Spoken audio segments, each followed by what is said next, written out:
Então, vamos então iniciar agora. A primeira parte eu falei um pouco, né, da visão mística, né, da visão mágica, do olhar, né, desses povos nativos em relação à natureza, né? Eu tenho aqui a coruja aqui atrás de mim, né? Vocês estão aqui vendo aqui. Eu não tive como não... tem coisas que você passa num lugar e tu olha e fala, peraí, cara, essa imagem não pode ficar aqui, eu vou ter que levar, né? Assim, não sei se eu gostaria que a pessoa não me mostrasse. Eu fui atrás de uma canga, né? Uma imagem que tivesse um animal, um índio, alguma coisa. E a moça, olha, eu tenho um animal aqui, vê se é isso que você quer. Aí quando ela me mostra a coruja, eu falei, cara, pode separar para mim que eu vou ter que levar, né? Em agosto, né? Eu tive o prazer. Adorei! Em agosto eu tive o Adorei! prazer, né, de fazer um enterro de uma coruja branca aqui, né? Onde eu moro. E aí, falei, cara, tem que vir comigo, né? E aí está aqui agora fazendo parte aqui, vai fazer parte aí de muitos vídeos, né, da minha caminhada aqui comigo. Esse é o sentido do sagrado, né? Então, eu já quero começar um pouco por aí, né? Pegando esse simbolismo, né, que existe dentro do xamanismo, e como isso traz para a nossa vida, né? Outro dia me mandaram um vídeo de uma pessoa falando sobre o animal de poder, né? Como ele acontece em nossa vida, como é que ele interage, aquela história toda. Cada tradição, né, tem uma visão em relação aos animais de poder, né? Eu vou colocar aqui para vocês o meu ponto de vista e a minha experiência. Isso não significa que a gente vai pegar essa minha visão e ter ela como a única dentro do universo xamânico, porque cada tradição, assim, se você for ouvir sobre os animais, né, sobre a conexão do sagrado, do xamã siberiano, do povo siberiano, ele é diferente, né, dos incas, dos maias, né? Os maias, eles têm o Puma, né, como o grande deus dele. Ele tem o Puma como o grande guardião das terras dele. Então, todas as cerimônias é referente ao Puma. E aí, quando você pergunta, né, quando você conversa com ele, por quê? Ele fala assim, imagine você ter a vitalidade de um puma, você correr como um puma, você ter a força de um puma. Isso para a gente é muito sagrado. Então, você vê ali uma relação de uma coisa carinhosa e uma admiração em relação àquele animal, né? Então, eles protegem, né, aquele animal, não caçam, eles procuram proteger. Então, essa é a relação do sagrado. Mas quando você pega o simbolismo do puma e traz para a nossa psicologia, né, para o nosso dia a dia, o puma ele está vinculado ao quê? Ao arquétipo do guerreiro. A força, a vitalidade. Né? Mas isso nos pede, tá, uma administração. Por quê? Porque no momento que nós estamos aqui, nessa dimensão encarnada, a gente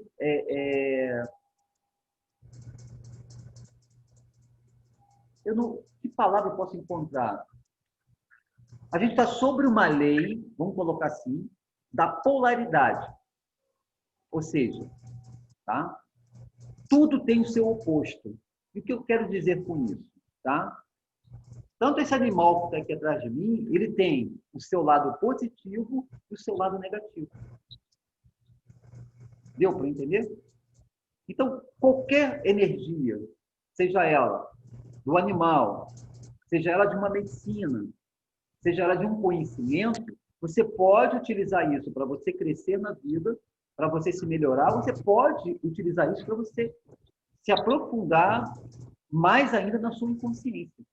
Né? Então, o simbolismo da coruja, em algumas tradições, é sabedoria. Em outras tradições, é magia. Magia pesada. É bruxaria. Então, você vê que o mesmo símbolo, dependendo das tradições, tem conotação diferente. Tá? O corvo, em algumas tradições, é o guardião da noite. Em outras tradições, é bruxaria. Né? Um bruxo fez alguma coisa porque o corpo te visitou. Os dois estão certos, não está errado. Tá? Por quê? Porque é justamente essa questão da luz e da escuridão em nós, as nossas polaridades. Tá? Independente do animal, quem vai estar regendo é a nossa consciência. Okay? Então, a coruja, ela representa sabedoria. Por quê? Simbolicamente, eu agora vou conseguir enxergar a minha escuridão. Por quê? Porque a coruja, ela é um simbolismo do animal que representa a águia da noite. Enquanto o gavião, o falcão e a águia representam a águia do dia. Esses pássaros de rapina que eu acabei de falar, eles são os guardiões do dia. E a coruja, com outros, como o morcego, tem outros pássaros, mas a coruja ela seria assim, vamos dizer assim, um simbolismo que todo mundo adora. Ela é a águia da noite. Ou seja, no momento que eu encontrei uma coruja, fiz todo o trabalho de rito de passagem dela, eu já contei aqui em outra oportunidade sobre isso. E no dia seguinte, na minha meditação, tá? O espírito dela me presenteou, caminhando agora comigo, por uma questão de carinho e pela ajuda que eu fiz, por toda a cerimônia que eu fiz. O que eu entendo? Que eu vou ter uma visão um pouco mais clara da minha noite, das minhas escuridões. Mas, ao mesmo tempo, a minha responsabilidade aumentou agora. Porque agora eu tenho um pouco mais de visão. Então, a responsabilidade aumenta. Né? Não é que eu não possa errar mais. Não. Eu sempre costumo dizer o seguinte, gente, eu acho que até os grandes mestres, né, quando a gente lê a autobiografia, em alguns momentos, acho que Jesus se aborreceu, Buda se aborrecia, né? Ficava chateado com alguma coisa. Mas, rapidamente, eles voltavam para a luz dele. Eu acho que a diferença era essa. Ele não ficava muito tempo remoendo aquilo ali, nem muitas horas. Rapidamente, ele voltava para a luz e corrigia. Então, nós temos também essas quedas. Então, por isso que eu sempre falo que assim, a gente está todo mundo aqui num processo de aprimoramento e de crescimento. Sendo que, como hoje eu tenho um pouco mais de lucidez, e não me permito alimentar demais, de repente, algumas situações que acontecem que acaba me tirando do sério. Respiro, olho para mim e tento me corrigir. Porque tem sempre aquela pergunta que eu sempre coloco aqui para o grupo que estuda comigo. Quem ficou incomodado? Normalmente é o nosso ego. Né? É a nossa parte mais obscura que fica incomodada, porque a luz não se incomoda. Né? A luz procura ver o entendimento e o porquê a pessoa fez aquilo. Isso é consciência suprema, né? Uma coisa mais superior. Aquele que fica ali remoendo, que começa a julgar, não alimenta, porque isso aí é a tua escuridão. E não precisa ainda de luz. Então, a coruja, simbolicamente, estou usando ela, que é o arquétipo que está aqui atrás de mim, ela vai me trazer mais lucidez, eu vou enxergar melhor as minhas fraquezas, que as fraquezas são de escuridão dentro daquilo que eu acredito, dentro daquilo que eu trabalho. Tá? Então, essa é, vamos dizer assim, o conhecimento filosófico que eu trago para o meu autoaprimoramento. Saio da coisa mística e mágica dos xamãs e trago para o meu dia a dia, para o meu progresso como ser humano. Tá? Vou agora pegar o simbolismo da árvore. Vamos usar, então, a árvore, que foi, né, uma das histórias que eu contei lá na primeira sala. Quando você olha para a árvore e a gente olha para nós, temos algo muito parecido. Tá? É muito próximo isso. Dentro das tradições tribais, eles chamam a árvore de povo em pé. Por quê? É aquele povo que está em pé. Tá? Em algumas tribos, nós somos chamados de duas pernas ou duas patas. Por quê? Nós somos seres que andamos em pé. A gente já andou de quatro. Hoje, a gente anda em pé. Então, nós somos duas pernas, duas patas. A árvore é povo em pé. Tá? E aí, se você olha para a árvore e olha para nós temos raízes, não temos? Quando a gente trabalha no xamanismo com cura, né? Uma das primeiras coisas que a gente tem que fazer é sentir a terra, conexão com a terra. Então, eu puxo a energia da terra. Nesse momento, os meus pés são as raízes que ficam na terra, puxa a energia telúrica. Abro os braços, parece os galhos, e o topo da minha cabeça é a copa da árvore. Conexão Pai Celestial. Puxo essa energia que vem do céu. Está aqui dentro do trabalho de cura, terra, céu, unifico no centro do chakra e transfiro para a minha mão. O pessoal que vai vir no retiro aí no dia nesse que eu marquei, eu vou estar justamente dando esse workshop falando sobre essa técnica de cura, né? Que é uma meditação que eu faço diariamente de conexão Pai, Céu, Mãe, Terra, principalmente com o pé no chão.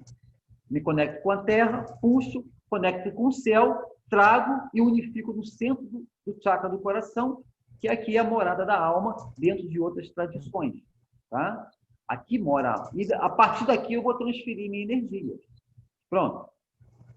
Não é parecido com a árvore?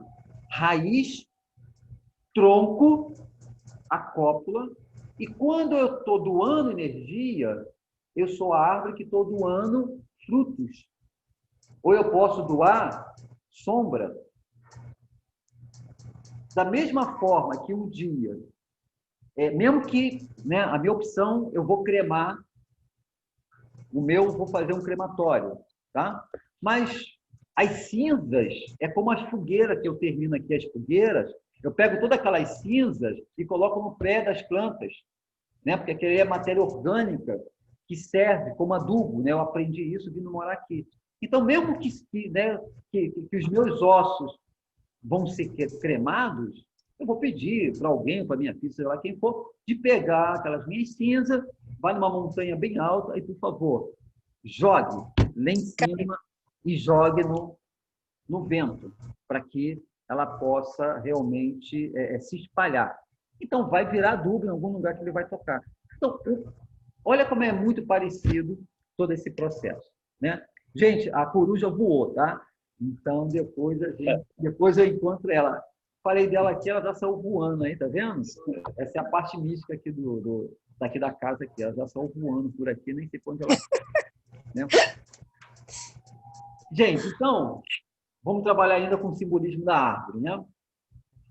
Por um trabalho de cura, né? Por um trabalho de autoaprimoramento e autodesenvolvimento. Todo trabalho de cura, principalmente dentro do meu segmento, temos que começar um trabalho de cura olhando o nosso passado, olhando para os nossos ancestrais. Quando eu levo esse olhar para os nossos ancestrais, eu estou olhando o quê? As minhas raízes. Eu preciso ter uma noção e identificar o que os meus ancestrais trazem como hábitos, como crenças, e aquilo que eu fui programado quando eu era criança, né, bebendo da fonte do meu pai e da minha mãe. Né? Isso aqui eu sempre falo dentro do trabalho de cura. Quando eu começo a ter a minha própria consciência, eu vou desprogramar isso. Por quê? Porque dentro do caminho de autocura, a gente sabe, né, que hoje, a ciência hoje está provando que nós somos, nós temos o poder de transformar a nossa vida. Gente, isso é muito antigo. Os xamãs já sabiam disso. Né? Todas as tradições antigas sabem disso. Que não existe nada determinado. É determinado no momento que eu determino. Tá? Mas enquanto eu não determinar, as possibilidades das mudanças são grandes. Então, o trabalho de cura é olhar para minhas raízes, entender o que foi que eu recebi, né? Olho, vejo o que posso, o que não me serve, gratidão, obrigado, e deixo ali. E vou reprogramar a minha vida, mudando as minhas atitudes, buscando conhecimento, olhando para minhas sombras e me transformando. Tá? Quando você trabalha com a natureza, isso é uma coisa que eu aprendi vindo morar aqui, eu tinha uma certa pena de podar as árvores. Olha a minha ignorância, né? E falta de conhecimento. E aí, não vamos podar não, tá tão bonito, aquela coisa toda. Então, a pessoa respeitava porque eu não queria que podasse. Gente, tinha aqui, em frente à minha varanda aqui, tinha não, tem ainda, porque eu acabei explorando ele. Tem um alecrim do campo lindo, né? No Natal enchi ele de luzinha, aquela coisa toda, e o pessoal falando assim, né? O caseiro, seu César, tem que podar esse alecrim, seu César, ele tá... Não, deixa aí, ô índio. Não.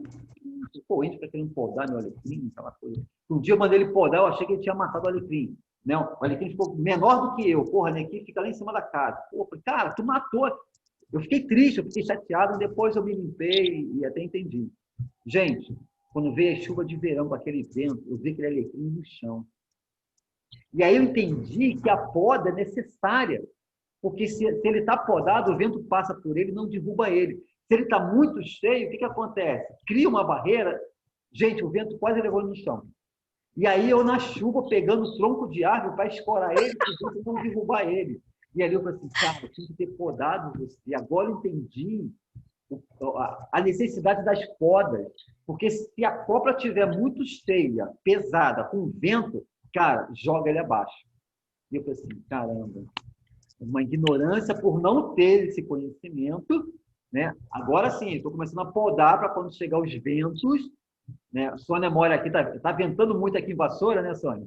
Então, eu tenho que podar, e aquilo que a gente tira da árvore, coloca ali, vira adubo, para fortalecer as raízes e fortalecer aquela própria árvore.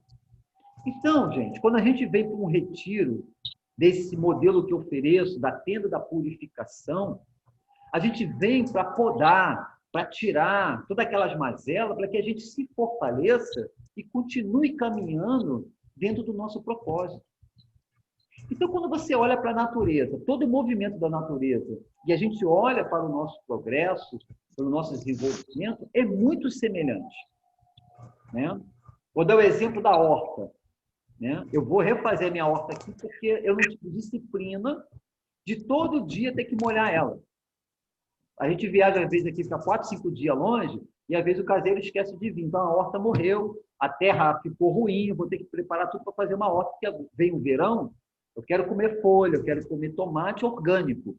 Então, eu vou preparar minha horta, porque no verão eu gosto mais de comer salada, né? Essas coisas todas. Mas a horta dá muito trabalho. A árvore, não. Você plantou ali, depois que ela pega a firmeza, ela vai embora. Não tem trabalho com as árvores. Né? Falar nisso aqui, todo dia de manhã, o meu café da manhã tem sido amora. Ah, gente, estou aqui compartilhando com vocês, vai ficar gravado. Todo dia de manhã, meu café da manhã é amora. Né? É umas 20, 30 amorinhas de jejum de manhã cedo. Vou lá na minha árvorezinha, vou tirando as minhas amoras, né? Estou muito feliz com ela. E ela está se espalhando, aquela coisa toda. Quando começar a dar mancha, tem que começar a fazer geleia. Né? Porque assim, eu não vou aguentar comer tanta amora. Né?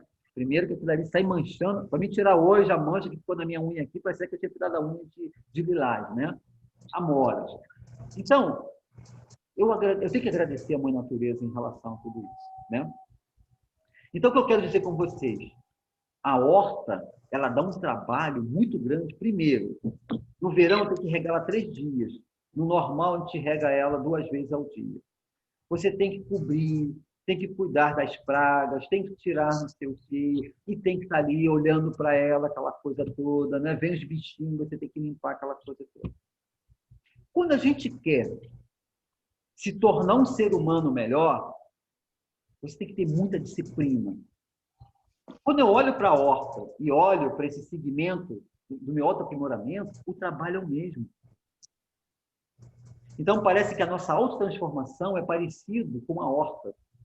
Vai te dar muito trabalho, mas em compensação, você vai comer coisas sadias. Então, você olha para a natureza e você vê que a natureza começa a nos ensinar.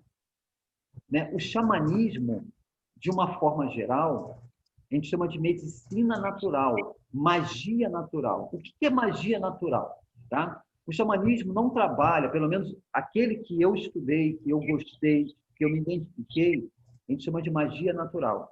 Tá? O que acontece? Todos os dias a luz chega. Então, né, eu procuro já estar acordado em meditação antes do sol bater no local onde eu moro. para quando o primeiro raio de sol surgir, eu estar ali fazendo as minhas preces. Isso é uma magia que acontece todos os dias, né? Quem mora na natureza acorda com os pássaros. Eu acordo aqui com meus pássaros. Ainda nem amanheceu, já tem aqui um cambaxê que a gente está plantando ali na minha janela, onde tem um pezinho de aça-peixe. Então, eu sei que o dia está amanhecendo. Tem dia que eu estou muito cansado, não dá para levantar antes do sol, né? Hoje, por exemplo, até eu terminar aqui, eu vou dormir mais de 11 horas. Enfim, então, é complicado. Eu gosto de dormir 9h30, 10 horas, porque o dia seguinte, 5 horas da manhã, eu quero estar acordando para fazer minhas práticas. Então, eu tiro o dia da semana para dormir cedo, para que eu possa fazer minhas práticas ainda antes do dia amanhecer. Mas a maior parte da vez o dia amanheceu, mas o sol ainda não está batendo onde eu moro, ainda está atrás das montanhas. Naquele momento que o primeiro raio de sol bate em mim, eu faço as minhas preces. Essa magia acontece todo dia. Se você presta atenção, não, ela está acontecendo. É isso que a gente chama de magia natural. Já está ali. Eu só tenho que entrar em contato com ela e fazer as minhas orações, porque ela está acontecendo. O mesmo acontece no pôr do sol. É um outro momento sagrado. Tá? Aqui é muito nítido. Existem os seres da noite. Então, quando o sol está se pondo, muda, a sinfonia da mata muda, são outros seres, é outros cantos. Naquele momento exato, eu vou me direcionar para onde o sol se põe e vou agradecer pelo meu dia. E aí sim, assume os seres da noite. E todos nós temos os seres da manhã e os seres da noite. Aonde a gente encontra isso? Nossa luz e nossa escuridão. Por quê? Porque a nossa escuridão, traduzindo, parece que são as nossas sombras, outras tradições chamam de nossos obsessores, eles são os nossos maiores mestres. Os meus grandes mestres na minha vida foram as minhas sombras, foram os meus obsessores. Porque eles dizem o seguinte, olha, se você me superar, parabéns, você cresceu. Faz sentido? Então, no momento que eu conseguir vencer, me fortalecer, identificar as minhas fraquezas e conseguir curar, isso que parecia ser um obsessor, que parecia ser uma sombra, se torna meu aliado. Então, nós temos os aliados da noite. Os aliados da noite são os guardiões. São os seres que caminham e que têm vamos dizer assim, um diálogo com os seres da noite. Vou dar um exemplo para vocês bem prático, né? Vamos supor que eu moro perto de uma comunidade e alguém foi e furtou aqui uma bicicleta minha. Eu, César, eu não posso ir lá conversar com os caras. Por quê? Eu não tenho essa passagem livre com os caras, nem falo o diálogo deles. Mas se eu tenho um conhecido que transita lá e conhece eles e sabe como conversar com eles, há uma possibilidade de ele recuperar minha bicicleta. Porque ele é o cara que tem a linguagem, sabe se comportar como ele se comporta e consegue ter um diálogo com ele e conseguir, de repente, de volta aquilo que me pertencia. Deu para entender na prática o que significa luz e escuridão? Então, os nossos seres da noite não é para ser negado. Não é para ele, né? E à noite, a natureza nos ensina isso. Por quê? As pessoas que participam dos meus trabalhos de cura aqui, por que a tenda de cura ela acontece à noite? Porque nós precisamos enfrentar a nossa escuridão.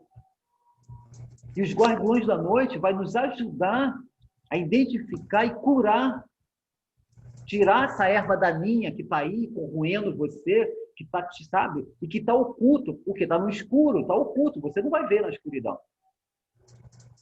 E aí a gente vai fazer todo o trabalho de cura. O dia seguinte, a gente volta para a cerimônia para fazer o trabalho com o sol, porque o sol é luz. O sol é vida.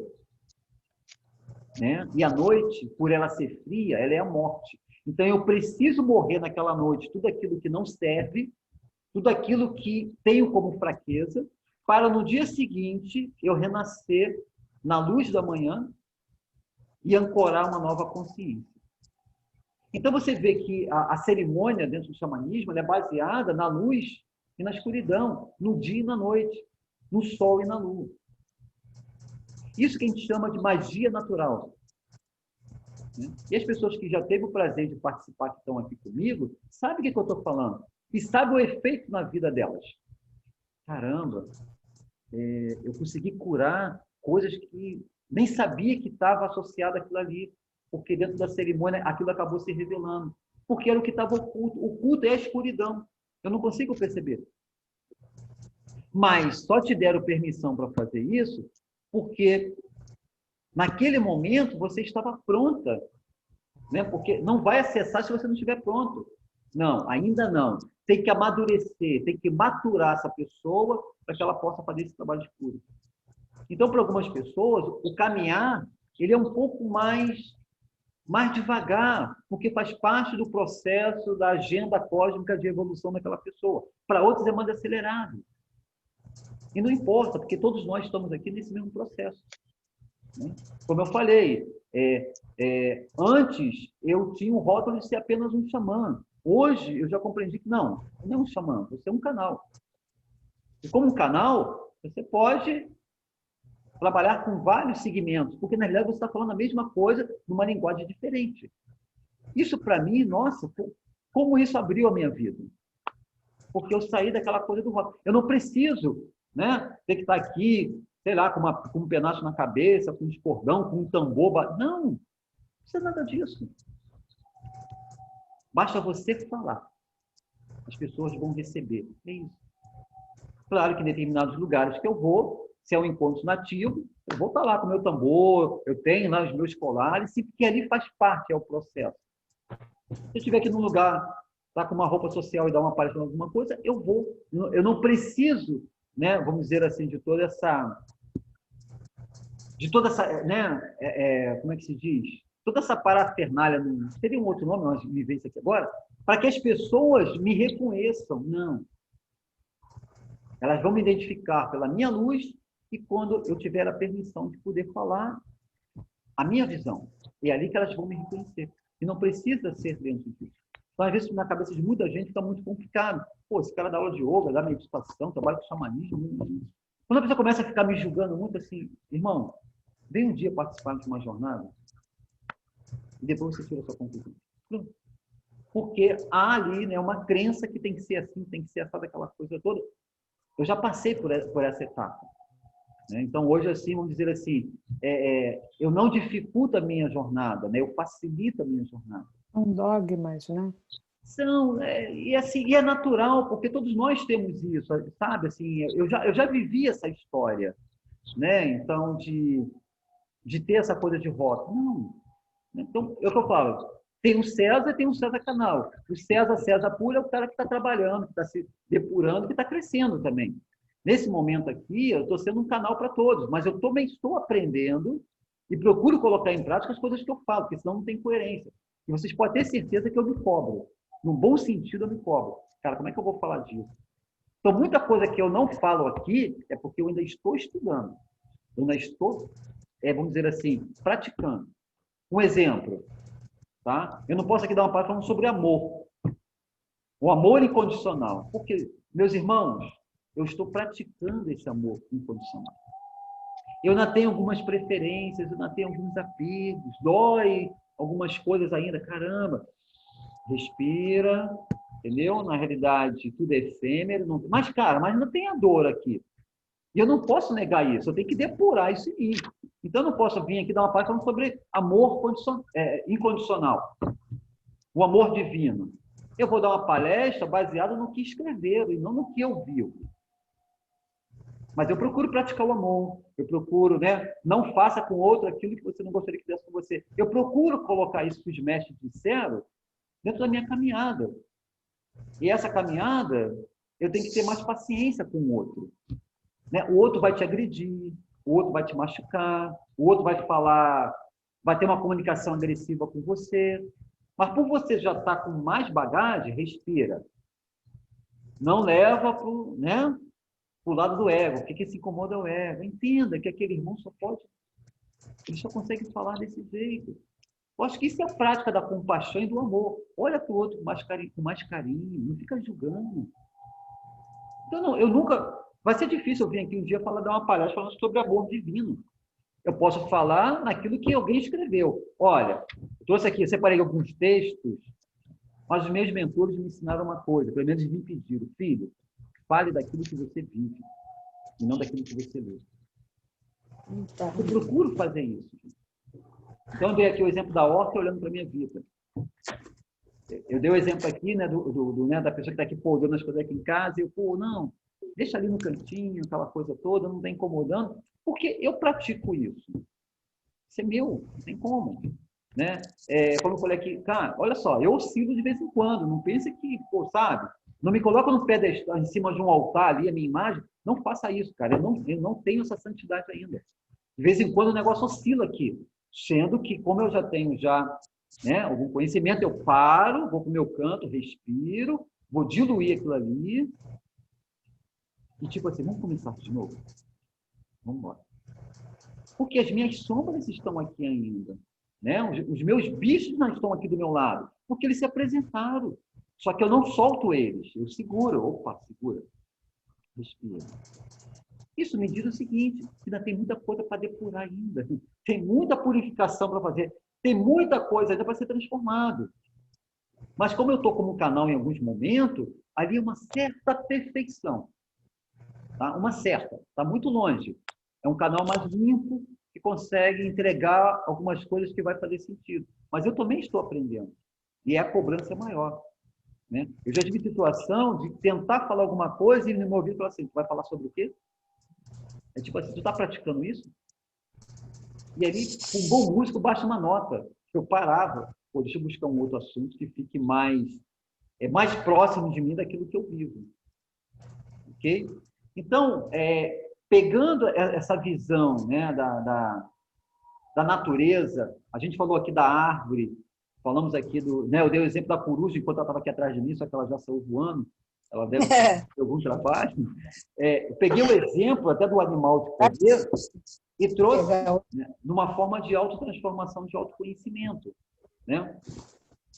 Então, quando você tem, né, algumas influências dentro do xamanismo, né, a gente fala, vamos ver se dá tempo aqui, eu acho que dá.